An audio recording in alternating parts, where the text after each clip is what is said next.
দর্শক আসসালামু আলাইকুম। খবর অভয়নগর ফেসবুক পেজের পক্ষ থেকে স্বাগত জানাচ্ছি তৌহিদ হাসান ওসামা। দর্শক, আমি এই মুহূর্তে অবস্থান করছি যশোরের অভয়নগর উপজেলার নওপাড়া সরকারি মহাবিদ্যালয়ের একটি মিলনায়তনে। আপনারা জানেন উচ্ছ্বাস চিরন্তন নামের একটি সামাজিক সংগঠন রয়েছে নওপাড়াতে, যা নওপাড়া বাজারের বিশিষ্ট ব্যবসায়ী দ্বারা পরিচালিত হয়। এই উচ্ছ্বাস চিরন্তন বিভিন্ন সামাজিক কার্যক্রম করে থাকে। তারই ধারাবাহিকতায় ঈদ পরবর্তী একটি মিলন মেলা ছিল আজকে। আমরা সেই মিলন মেলায় ছিলাম। আমরা কথা বলবো এ ব্যাপারে উচ্ছ্বাস চিরন্তনের যে সমস্ত সদস্যরা আছেন তাদের সাথে। আমি প্রথমে মাহমুদুল হাসান লিপু আপনার সাথে একটু কথা বলতে চাই। আজকে আপনাদের কি প্রোগ্রাম ছিল, কি কি করলেন সারাদিন, সে বিষয়ে একটু জানাবেন। আমাদের আজকে ঈদ পরবর্তী ঈদ পুনর্মেলা আমরা এখানে আমাদের উচ্ছ্বাস চিরন্তনের পরিবারের যে সদস্যবৃন্দ ছিল তিনাদের নিয়ে আমরা একটা পুনর্মিলনী অনুষ্ঠানে আমরা আয়োজন করেছিলাম এবং আমরা বিকাল 5টা আসর পরবর্তী সময় থেকে আমরা এখানে সবাই বিভিন্ন খেলাধুলা, তারপর আমরা এখানে সবাই একত্রে মিলিত হয়ে খাওয়া দাওয়া করলাম এবং আমরা বিভিন্ন আনন্দের ভিতর দিয়ে একটা আনন্দঘন মুহূর্তের ভিতর দিয়ে আমরা এই সময়টা অতিবাহিত করলাম। এতে আমাদের উচ্ছ্বাস চিরন্তনের যে সদস্যদের ভিতর দিয়ে একটা বন্ডিং, আমরা এই বন্ডিংটা তৈরি করার ছিল আমাদের মূল উদ্দেশ্য। এবং আমরা ইতিপূর্বে আমরা সমাজের নিম্নবিত্ত যে মানুষগুলো ছিল তাদের সঙ্গেও আমরা অনেক ধরনের প্রোগ্রাম করেছি, সহযোগিতামূলক প্রোগ্রাম, এবং আমরা চাই সমাজের উচ্চবিত্ত এবং মধ্যবিত্তের ভিতর দিয়ে একটা বন্ডিং তৈরি হোক। এই আশা এবং এই প্রত্যাশা আমাদের উচ্ছ্বাস চিরন্তনের। সবাইকে ধন্যবাদ। ইনশাআল্লাহ। আসসালামু আলাইকুম। দর্শক, শুনছিলেন মূলত মাহমুদুল হাসান লিপু যেমনটি জানাচ্ছিলেন যে এই সামাজিক সংগঠন সমাজের বিভিন্ন সাধারণ মানুষকে নিয়ে কাজ করে থাকেন এবং সেটি অব্যাহত রয়েছে। আমি এ ব্যাপারে একটু কথা বলতে চাই নওপাড়া সরকারি মহাবিদ্যালয়ের অধ্যক্ষ রবিউল হাসান স্যারের সাথে। আপনি একটু জানাবেন, আমি দেখেছিলাম গত কিছুদিন আগে ঈদের আগে উচ্ছ্বাস চিরন্তনের পক্ষ থেকে গরিব দুঃখী অসহায় মানুষের মাঝে ঈদ উপহার সামগ্রী বিতরণ করা হয়েছিল, সেখানে আপনি ছিলেন। পুরো বিষয়টাকে আপনি কিভাবে দেখেন? ধন্যবাদ। উচ্ছ্বাস চিরন্তন আমাদের একটা সামাজিক সংগঠন। ঈদ পূর্বে আমরা যে বিতরণ করেছিলাম, ঈদ উপহার বিতরণ করেছিলাম গরিব দুঃখীদের মাঝে, এই ধরনের প্রোগ্রাম উচ্ছ্বাস চিরন্তন সবসময় করে থাকে।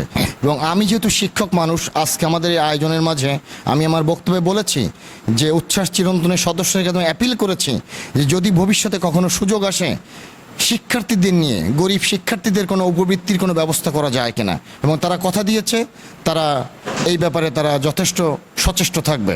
এবং এছাড়াও যত সামাজিক কর্মকাণ্ড আছে, তত ভালো কাজ আছে, সেই কাজ উচ্ছ্বাস চিরন্তন করবে বলে আমাকে কথা দিয়েছে এবং আমিও সবসময় কর্মকাণ্ডের সঙ্গে আছি এবং সবসময় থাকবো ইনশাআল্লাহ।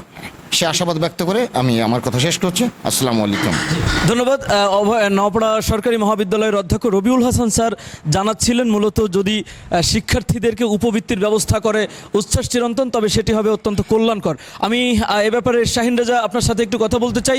সারাদিন অনেক প্রোগ্রাম ছিল, অনেক আয়োজন ছিল, আপনি সেটা দেখভাল করেছেন। কেমন কাটিয়েছেন দিনটি? ধন্যবাদ। খবর অভয়নগর, আমরা আসলে বহুদিন পরে একটা উচ্ছ্বাসমুখর সন্ধ্যা উপহার দিতে পারলাম আমাদের পরিবারকে। আমরা নিজেরা প্রায়শই একত্রিত হই, কিন্তু পরিবারকে একত্রিত করা আমাদের জন্য একটু টাফ হয়ে যায়। ঈদ পরবর্তীতে সবাই যেহেতু নওপাড়ায় ছিল, আমরা উচ্ছ্বাস পরিবারের একটা ঈদ আয়োজন করি পারিবারিক মিলন মেলা হিসাবে, এবং তাতে স্বতঃস্ফূর্তভাবে আমাদের উচ্ছ্বাস চিরন্তনের যত মেম্বার এবং তার পরিবার সকলের সম্মিলিতভাবে এখানে যোগ দেয় এবং একটা আনন্দঘন মুহূর্ত তৈরি হয়। আমরা বিকাল থেকে খেলাধুলা, সাংস্কৃতিক অনুষ্ঠান, অন্যান্য আয়োজন আমাদের ছিল বিনোদনমূলক। আমরা চেষ্টা করি যে উচ্ছ্বাস চিরন্তনের যে সকল সদস্যগুলো আছে তাদের পরিবারকে একটা বন্ধনের ভিতরে আবদ্ধ করা, সেই লক্ষ্যে আমরা প্রতি বছরই একবার পারিবারিক মিলন মেলার আয়োজন করি। তার ধারাবাহিকতায় আজকে সেই মিলন মেলা ছিল ঈদ পরবর্তীতে। এখানে সবাই এসে আনন্দিত এবং সবাই খুব খুশি, আমাদের বাচ্চারাও খুব খুশি। অনেকদিন আমাদের বন্ধুবান্ধবদের সাথে আমাদের আবার দেখা হলো অনেক দিন পরে, আমাদের বাচ্চা কাচ্চাদের তাদের সাথে পরিচয় করে দিতে পারলাম। এজন্য আমরা খুবই আমাদের আনন্দ লাগছে এবং বাচ্চারাও খুব আনন্দ পেয়েছে।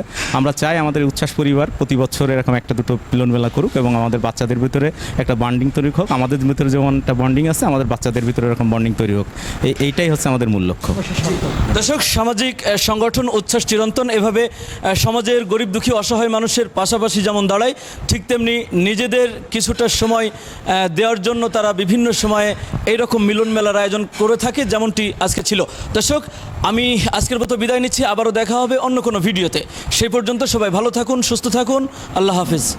আপনি কি বিল্ডিং ডিজাইনের জন্য নকশা পিলার, জানালা পিলার, ব্যালকনি পিলার ও ছাদের কার্নিশ খুঁজছেন? তাহলে এখনই চলে আসুন শেখ কনস্ট্রাকশন অ্যান্ড স্যানিটারিতে। এখানে ছাদ ও সিঁড়ির নলচা, ফুলের টব সহ বিল্ডিং ডিজাইনের যাবতীয় পণ্য বিক্রয় করা হয়। বইকারা মালিকের চাতাল সংলগ্ন নওপাড়া অভয়নগর, যশোর।